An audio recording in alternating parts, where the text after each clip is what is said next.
दूंगा कि कल तो एक्चुअली मेरे दिमाग में एकदम से रैंडमली ये थॉट आया कि यार ब्लॉगिंग करना है, क्योंकि कल हम लोग नीचे इसके बारे में डिस्कस कर रहे थे। मैंने कहा यार चलो आज ही श्री गणेश करते हैं, आज ही से शुरू करते हैं, क्योंकि सोचते रह जाएंगे, प्रोक्रास्टिनेट करते रह जाएंगे, कोई फ़ायदा नहीं है। तो मैंने सीधा कैमरा उठाया और आपने देखा भी होगा कल वाली वीडियो में कि मैं बस शुरू हो गया कैमरा उठा करके।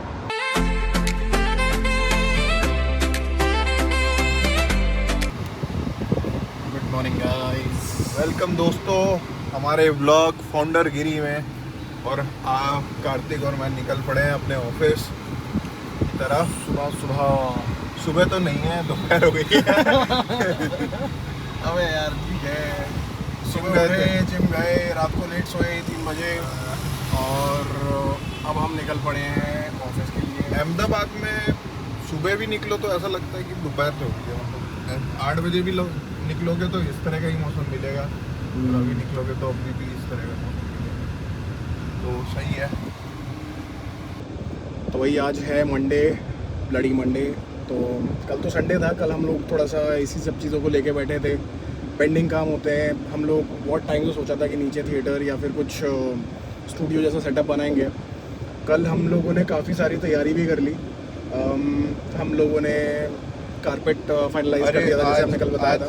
आज जितने भी लोग हैं सब लोग सेटअप के लिए आएंगे।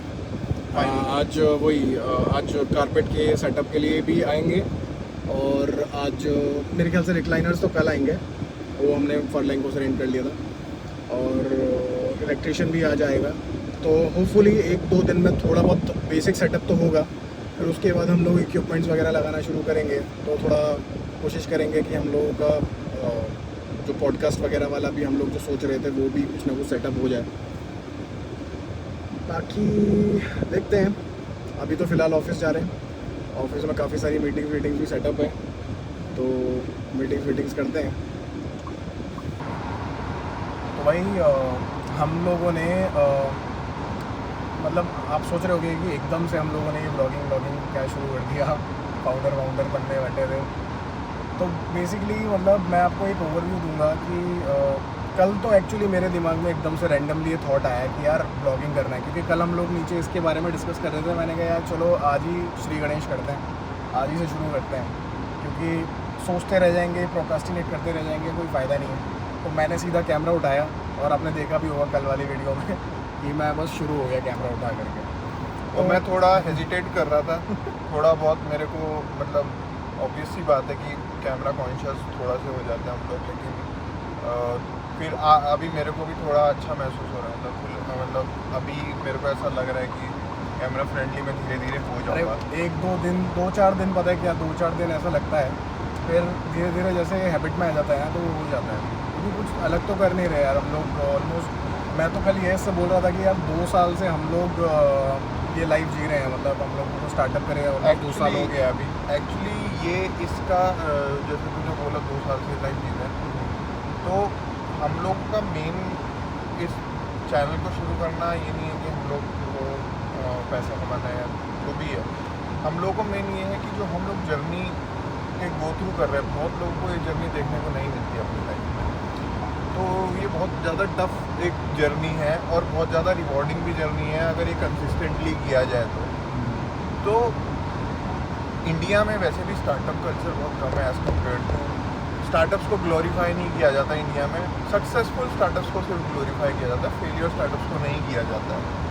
तो इंडिया में ये कल्चर लाना ज़रूरी है कि हम लोग स्ट्रगलिंग स्टार्टअप्स जो अभी इनिशियल स्टेज पे हैं उनको भी हम लोग सेलिब्रेट करें, उनका भी एंथुजियाज्म बढ़े रहे, ताकि और स्टार्टअप्स आएँ, जल्दी जनरेशन और स्टार्टअप्स करें। कोई स्टार्टअप के फेलियर से डरे नहीं। बाहर क्या होता है ना, बाहर स्टार्टअप्स करते हैं, लोग फेल होते हैं तो उसको as a pride badge of honour उसको लेके चलते हैं, एटलीस्ट अटेम्प्ट किया, ट्राई किया। करेक्ट। बट हम लोग इंडिया में क्या करते हैं, हम लोग फेलियर से डरते हैं। हम लोग सोचते हैं अगर फेल हो गए तो फिर क्या होगा। तो वो चीज़ नहीं होनी चाहिए, क्योंकि वही चीज़ है जो हम लोगों को वेस्टर्न कल्चर से, हम लोग इंडियन कल्चर में हम लोग एक दूसरे की टांग खींचते हैं। ये भी एक चीज़ है, ठीक है। लोग टांग खींचने तो आते ही हैं, ठीक है, लोग मजाक बनाएंगे, लेकिन आई थिंक वो फ़र्क नहीं पड़ना चाहिए। हम लोगों ने जो स्टार्टअप भी किया था तो भी हम लोगों को बहुत लोगों ने बोला था कि क्या लेके बैठ गए हो, क्या कर रहे हो, नौकरी छोड़ दी है, क्या वो क्या। लेकिन हम लोगों को ना एक्चुअली वो चीज़ ज़्यादा बॉदर नहीं करी, बिकॉज हम लोगों को बहुत टाइम से करनी थी। आई थिंक हम लोग स्कूल टाइम से ये सब चीज़ें सोचते थे और डिस्कस करते थे कि यार हमें कुछ करना है और अपना ही करना है। लेकिन तब ना बहुत सारे गैप्स थे, बहुत सारे परसेप्शंस थे हमारे, जो हमें भी नहीं पता थे कि हमारे परसेप्शंस हैं या ये रियलिटी है क्या है। आई थिंक वो जब आप करोगे ना तो आपको खुद ही पता चलता है। आप कितनी भी वीडियोस देख लो, कुछ भी कर लो, आप अगर जब तक उसको जियोगे नहीं ना तब तक आपको पता नहीं चलेगा कि वो क्या चीज़ें आपके दिमाग में परसेप्शन है। बिकॉज जो वीडियो बना रहा है उसको नहीं पता कि आपके दिमाग में क्या परसेप्शन आप बना के बैठे हो। हम तो वो समझते हैं कि जो परसेप्शन हमने बनाए हैं वो शायद सबको परसेप्शन होंगे, लेकिन हो सकता है कि कोई और चीज़ आपके दिमाग में हो जो हमें क्लैरिटी हो, आपको परसेप्शन हो उन सब चीज़ों का और वो गलत हो। वही है कि ज्ञान बांटने से बढ़ता है, तो जितना ज्ञान हम बटोर रहे हैं इस ब्लॉगिंग के जरिए हमारी जर्नी है। जो एस्पायरिंग एंटरप्रेन्योर्स हैं, जो बच्चे लोग हैं, जो आगे कॉलेज स्टूडेंट्स हैं, ठीक है, और फाउंडर्स हैं जो स्ट्रगल कर रहे हैं, तो वो देखें कि they are not the only one who are hustling, ठीक है। सब लोग हैं, स्टार्टअप फाउंडर्स की जर्नी ही हसल होती है, बट कंसिस्टेंटली करो तो यू कैन रीच समवेयर। और इसमें I think Kartik family support भी बहुत इम्पोर्टेंट होता है, क्योंकि मतलब मेरे केस में तो पार्टनर का सपोर्ट और फैमिली का सपोर्ट दोनों ही बहुत इम्पोर्टेंट होता है। क्योंकि फैमिली, अगर आपके फैमिली सपोर्टिव है ना तो आप कुछ भी कर सकते हो। तो हम दोनों के केस में यही है कि फैमिली सपोर्टिव है, हम लोग को पुश करते हैं कुछ करने के लिए, ये सारी चीज़ें। तो वो चीज़ होना बहुत ज़्यादा ज़रूरी होता है आपके मेंटल पीस के लिए भी, और वो आपको बहुत पुश करता है। यार और एक चीज़ ये भी है कि मतलब मेरे केस में तो मैं तेरे को बताऊँ, फैमिली तो देखो सपोर्ट करती है, लेकिन अब एक सपोर्ट देखो मैं बताता हूँ कि अब मैं घर पे ना, मेरा तो वैसे तो करना चाहिए यार, डेली कॉल करना चाहिए, लेकिन हमारे साथ तो ऐसा ही होता है कि यार हफ्ते भर में कर दिया, क्योंकि दिन भर ऐसा ही निकल जाता है। सुबह भागते हुए गए हम लोग, डिस्कस करते हुए जाते हैं डेली, जैसे आज डिस्कस कर रहे हैं हम लोग, ऐसे ही डिस्कस करते हुए ऑफिस जाते हैं, ऑफिस में लगे रहते हैं, ऑफिस में कुछ ना कुछ आता जाता रहता है। 8:30-9 बजे ऑफिस से घर आते खाना खाते, उस टाइम पे इतना एनर्जी डेड हो जाता है। और कभी कभी तो आकर के भी हम लोग कुछ ना कुछ एजेंट्स वगैरह में लग जाते हैं, किसी न किसी चीज़ में लग जाते हैं, तो वो पता भी नहीं चलता कि 5 दिन कहाँ गए। लेकिन ऑब्वियसली बात है यार, घर पे आप फोन नहीं करते, घर वाले भी कई बार नहीं बॉदर करते हैं कि उनको लगता है कि शायद ये परेशान हो या फिर क्या काम कर रहा हो, कुछ कर रहा हो। लेकिन क्या है ना, ये ब्लॉग के ज़रिए मेरा थॉट प्रोसेस ये भी था कि यार उनको भी पता चलता रहेगा कि दिन भर क्या कर रहे हैं। हाँ, तो हालचाल वालचाल पूछो, क्योंकि देखो जो भी है हमारा ब्लॉग, और कोई देखे तो देखे, फैमिली तो देख ही रही है। तो भाई उन लोगों को भी पता चलता रहेगा कि भाई दिन भर क्या था, क्या किया, क्या नहीं किया। और बस इतना ही रहेगा कि हम ही हालचाल पूछने हैं तो हम पूछ लेंगे, तो कॉल छोटी होगी। लेकिन अपना बताने का वो पूरा दिन जो जी के आए हो उसको पूरा नरेट करने का वो हिम्मत रहता ही नहीं है एंड ऑफ द डे। तो एटलीस्ट वो दोनों है, मल्टीपल पर्पस है। एग्जैक्ट कुछ मोनेटाइज करने का हमने भी नहीं सोचा, लेकिन हमें लगा कि जिसके लिए यूज़फुल रहेगा वो यूज़फुल रहेगा, कुछ ना कुछ हम थॉट प्रोसेस अपना शेयर करते रहेंगे, और साथ साथ में फैमिली को भी पता चलता रहेगा, और हमको भी अपनी जर्नी रिकॉर्ड करनी है एक्चुअली। तो हमको भी देखना है कि यार हम कहाँ थे, हम क्या सोचा करते थे। शायद आज मेरे को तो लगता है कभी कभी यार ये 2 साल पहले शुरू कर दिया होता ना, क्योंकि हम लोग यार गाड़ी में जाते जाते बात करते हैं, तो हम लोगों का ये थॉट प्रोसेस ही था जो हम लोग आपस में शेयर करते थे, और पहले 2 साल पहले क्या था और अभी क्या है। Hello everyone, welcome back. हम लोग आ गए हैं ऑफिस ख़त्म करके, अभी निकले हम लोग ऑफिस से। बहुत प्रोडक्टिव डे था आज का हम लोगों का, काफ़ी सारी मीटिंग्स हमने करी, काफ़ी चीज़ें सॉर्ट आउट करी हैं, स्पेशली GTM। तो अभी हम लोग क्या है GTM पे ज़्यादा फोकस कर रहे हैं, क्योंकि प्रोडक्ट तो अपना बहुत टाइम से रेडी है, इनिशियल कस्टमर्स भी है, ये करेक्ट टाइम है कि हम अपने GTM को बूस्ट करें। तो अभी उसके लिए बहुत ज़्यादा डिस्कशन चल रहे हैं हमारे। तो कार्तिक क्या कहता है कि GTM को हमको आउटसोर्स करना चाहिए कम्प्लीटली, या फिर we should have an in house GTM team? यार मेरे हिसाब से कम्प्लीटली आउटसोर्स करना ये स्टेज पे सही नहीं है। मतलब अगर आप एकदम इनिशियल स्टेज पे हो तो क्योंकि आपको पता है कि आपके लिए सेल्स एकदम हार्ड एंड फास्ट नहीं हो। आई थिंक स्टार्टिंग में प्रोडक्ट थोड़ा सा ज़्यादा वो होता है, और हम लोगों ने भी यही किया था एक्चुअली। हम लोगों ने स्टार्टिंग में तो थोड़ा आउटसोर्स कर दिया था, क्योंकि हमारे पास प्रोडक्ट नहीं था। तो आपको ब्रांडिंग अवेयरनेस एक्टिविटी करनी होती है, तो वहाँ पे आपको फॉलोअप्स बहुत लगते हैं, और यही हमारा एक्सपीरियंस था कि फॉलोअप इतने ज़्यादा होते थे ना उन लोगों के साथ लोग के पीछे लग के अगर आप काम करा सकते हो तो आप कर लो आउटसोर्स, लेकिन फिर भी वो एक इनिशियल स्टेज तक ही सही है। लेकिन जब आपके पास प्रोडक्ट है और आप एक ऑलरेडी ग्रोथ स्टेज पे एंटर करते हो तो आपको इन हाउस GTM टीम की ज़रूरत पड़ती है। अब क्वेश्चन आता है कि आपके पास बजट है कि नहीं है GTM टीम का। वो अगर आपके पास बजट है तो एक छोटी GTM टीम आप रखो, बट अगर आपको लगता है कि नहीं मेरे पास बजट नहीं है, मेरे पास ऑलरेडी मैंने काफ़ी ज़्यादा बजट टेक को एलोकेट कर दिया, टेक टीम में या सेल्स टीम में एलोकेट कर दिया है, और आपके पास इन हाउस मार्केटिंग के लिए ज़्यादा कुछ बजट नहीं है, तो मेरा मानना है कि यार उस केस में आपको हाइब्रिड अप्रोच पे जाना चाहिए। थोड़ा आप खुद करो, और अभी भी हम लोग सेल्स में तो हम लोग खुद ही फाउंडर लेड सेल्स ही करते हैं, बिकॉज हम लोग ज़्यादा हम लोग कोशिश करते हैं ट्रेन करने की, लेकिन कुछ चीज़ें जो हम कर सकते हैं I think till first 40-50 customers, तो आई थिंक फाउंडर को खुद ही सेल्स करना चाहिए। और बात रहे GTM का या मार्केटिंग का, तो मार्केटिंग भी बहुत आपको हाइब्रिड करना पड़ेगा, आपको उसके अंदर घुसना पड़ेगा। मतलब ऐसा नहीं है कि आप खाली आउटसोर्स कर दोगे तो आपका काम चल जाएगा। हाइब्रिड अप्रोच मतलब मैं समझता हूँ कि आप जितना आप खुद कर सकते हो खुद करो।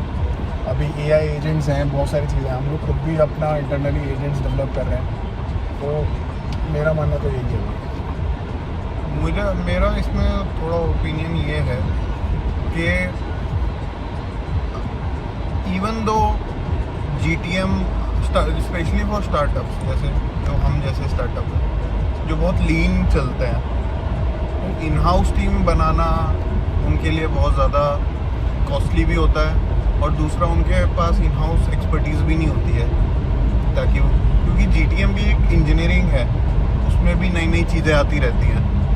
तो अनटिल एंड अनलेस आपके पास एक डेडिकेटेड टीम नहीं है बड़ी, तो आप इनोवेट नहीं कर सकते हो GTM में। तो आई थिंक हम जैसी टीम्स के लिए agencies, you should find a good agency first. मतलब GTM में भी एजेंसीज बहुत लेवल के, B2B के अलग एजेंसीज हैं, B2C के अलग है, जो लोग B2C करते हैं वो अलग एजेंसीज हैं। तो you need to figure out proper agency जो आपके सेगमेंट में काम कर रही है, उनके केस स्टडीज़, उनके पिछले क्लाइंट्स के केस स्टडीज़, वो सब देखकर आप फाइनलाइज करो, but you should not be relying on that. तो एग्जीक्यूशन लेयर जो है वो एजेंसी पे डालना चाहिए, स्ट्रेटजी लेयर जो है वो आपको इन हाउस रखना चाहिए। तो मेरा कहना ये है कि if you can hire 1 or 2 person who can build the strategy, you can take follow-ups from the agency on daily to daily basis, तो वो एक बेस्ट कॉम्बिनेशन हो जाता है। तो उसमें आपको क्या है ना, इनोवेशन भी मिलती रहती है,